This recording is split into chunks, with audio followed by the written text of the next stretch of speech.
여러분 반갑습니다. 반도체 오빠 천회장입니다. 마지막 방송하고 천회장도 쉬도록 하겠습니다. 벌써 깜깜한 밤이 왔네요. 보니까 시간이 벌써 훌쩍 지났습니다. 어떻게 잘 보내셨는지 모르겠네요. 오늘 하루 참 스펙타클하게 보내는 것 같습니다. 왜 그런지 모르겠어요. 좀 뭐 좋은 일이 하나도 없는지 이상한 일들만 계속 펼쳐지는 것 같고, 하여튼 뭐 쉽지는 않는 그런 하루를 또 보냈네요. 내일이면 금요일이니까 또 내일 금요일도 과연 어떨지 한번 살펴보도록 하겠습니다. 코스피가 5거래일 연속 하락으로 마감을 했습니다. 장중에 한때 낙폭을 1% 넘게 이제 확대를 하면서 2,500선을 하회하기도 했는데, 외국인의 매도세가 이제 잦아들면서 이제 종가 기준으로 2,500선을 지켰다. 2,500선을 지켰습니다. 코스피는 전일 대비 5.79포인트 정도 내린 2,519.85의 거래를 마쳤습니다. 이날 12.72포인트 하락 출발했던 지수가 개장 후에 10분여 만에 2,500선 밑으로 떨어졌어요. 이렇게 지수가 2,500선 밑으로 내려간 것은 지난 5월 17일 이후로 3개월 만입니다. 이후 낙폭을 1% 넘게 확대하면서 2,480선까지 밀렸지만은 이 매도세를 나타냈던 외국인들이 이제 수급을 선회하면서 낙폭을 일부 만회를 했어요. 중국의 그 경기 불안 심리가 지속이 되고 미국제 금리 상승, 달러 강세 부담 등 최근에 지속된 악재성 요인에 대한 경계로 지수가 오전 2,480포인트까지 하락을 했어요.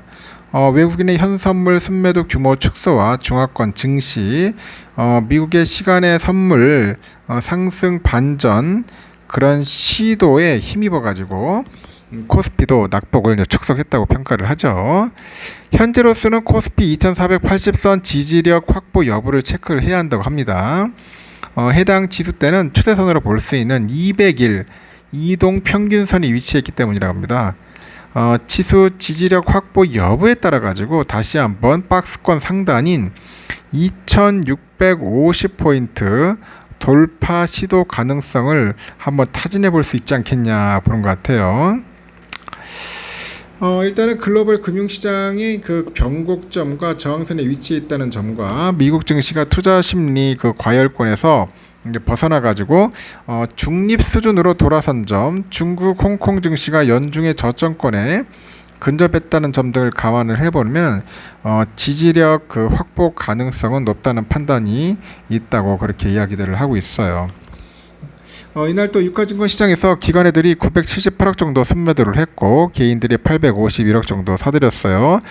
외국인들은 이제 보합을 기록했습니다. 보합을 기록했고, 업종별로 보니까 서비스업, 의약품, 종이목재, 섬유의복, 전기가스업 등이 부진을 했고요. 반면에 의료, 정밀, 전기전자, 철강, 금속 등이 상승을 했죠. 시가총액 상위 종목들은 혼조세를 보였는데 뭐 삼성 좀 빠졌죠. 뭐 하이닉스 다 빠지가지고 하여튼 뭐 그게 썩 좋진 않았어요. 오히려 2차 전지들이 좀 오르더라고요. 보니까 오늘 뭐 LG엔솔, 포스코홀딩스, SDI, 포스코퓨처엠, 그리고 기아, 현대모비스가 좀 올랐습니다. 코스닥도 한 7.75포인트 정도 올라가지고 886.04로 마감을 했고요. 그리고 코스닥 시총 상위 종목 보니까 에코프로 BM, 에코프로, LNF, 포스코DX, JYP 등등이 상승을 했습니다. 그래도 오랜만에 막판에 좀 올랐어요. 그래도 코스닥은 좀 올라가지고 그나마 뭐 천만다행이다, 그렇게 보시면 되는데, 지금 보니까 유럽은 영국은 좀 소폭 빠지고 있습니다. 0.3% 정도 현재 빠지고 있고, 프랑스도 한 0.18% 현재 하락을 하고 있어요. 독일도 0.14% 정도 현재 빠지고 있다, 그렇게 보시면 될 것 같습니다. 필라델피아 반도체는 요즘 많이 빠졌어요. 갑자기 요즘 또 힘이 없더니 영 비리비리하네 또 보니까요. 계속 좀 약간 좀 치우쳐 있는 그런 모습입니다. 밑으로 치우쳐 있는데, 제가 볼 때는 더 이상 빠지지는 않을 겁니다, 여러분. 너무 걱정할 필요는 없고 한번 또 조정받다가 다시 또 힘을 얻고 올라가진 않겠습니까? 그러니까 너무 걱정할 필요는 없을 것 같습니다. 오늘은 다시 좀 약간 좀 반등을 좀 할 거예요. 제 생각은 반등을 해가지고 어제 빠진 거 좀 어느 정도 좀 회복을 하지 않겠나 하는 생각이 듭니다. 그러니까 너무 걱정하지 마시고 좀 많이 빠졌을 때 부지런히 모으세요. 모으셔야 합니다. 많이 모으는 사람이 결국은 승리자가 되는 겁니다. 미국 환율은 1337.50 한 2원 정도 좀 빠졌고요. 달러 1분에는 145.78엔 소폭 상승을 했습니다. 유가는 79.38달러 소폭을 하락했어요. 일본 엔화는 917.20원, 유로와 1457.88원 소폭 하락, 중국 이엔화 182.90원 소폭 상승을 했습니다. 휘발유는 1734.45원 소폭 상승, 국제금값 1928.3달러, 국내는 81,651.83원 둘 다 하락을 했어요. 10년물 국채금리는 4.29예요. 또 높습니다.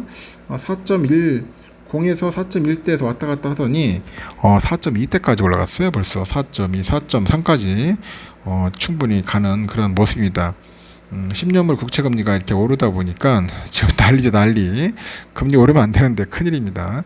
현재 다우는 0.04% 약 강보합으로 현재 가고 있고요.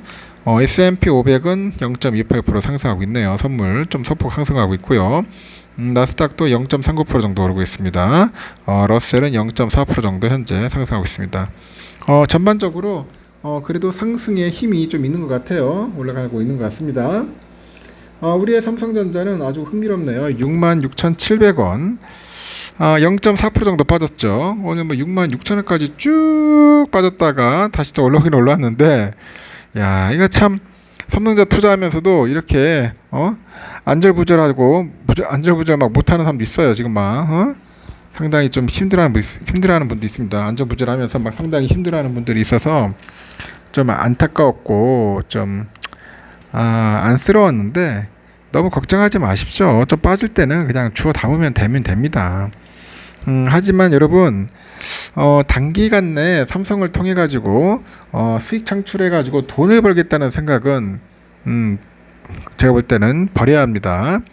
그렇게 해 가지고는 힘들어요. 다시 한번 말씀드리지만은 삼성은 그냥 모아가는 겁니다. 장기적으로 모아가는 거지. 지금 당장 효과를 수익 창출에 그런 효과를 보겠다는 생각은 좀 집어 던져야 할 것 같고, 오늘 이렇게 빠졌기 때문에 내일은 좀 오를 것 같아요. 한 68,000원 선까지도 충분히 갈 수 있지 않겠나 저는 개인적으로 봅니다. 오르면 한 1,000원 이상은 좀 오르지 않겠어요. 저만의 내피셜입니다. 천 회장 또 못 맞춘다고 막 그러시는데 제가 어떻게 매일 맞출 수 있겠어. 앉아가지고 돗자리 깔고 그냥 그거나 전번에 점이나 보고 있겠죠. 저도 인간인지라 연약한 투자자예요. 그러니까 저의 생각을 그렇게 얘기하는 거니까 너무 크게 기대하지는 마시고, 하여튼 우선주도 55,000원까지 밀렸는데 충분히 올라갈 수 있을 겁니다. 그래서 본주랑 우선주가 갭 차이는 한 12,000원 정도는 유지할 거예요. 참고하십시오. 12,000원 유지하니까 일단 본주가 올라가야지 우선주도 따라 올라갈 수 있을 겁니다. 외인들이 화끈한 그런 매수를 해줘야 돼요. 외인들이 화끈한 매수가 없으면은 오르기 힘들다는 거 참고하셨으면 좋겠습니다. 하여튼 내일은 좀 오를 겁니다. 하여튼 오늘 여기까지 하고 편안하게 주무시고 내일 새벽 6시에 뵙도록 하겠습니다. 여러분 굿나잇.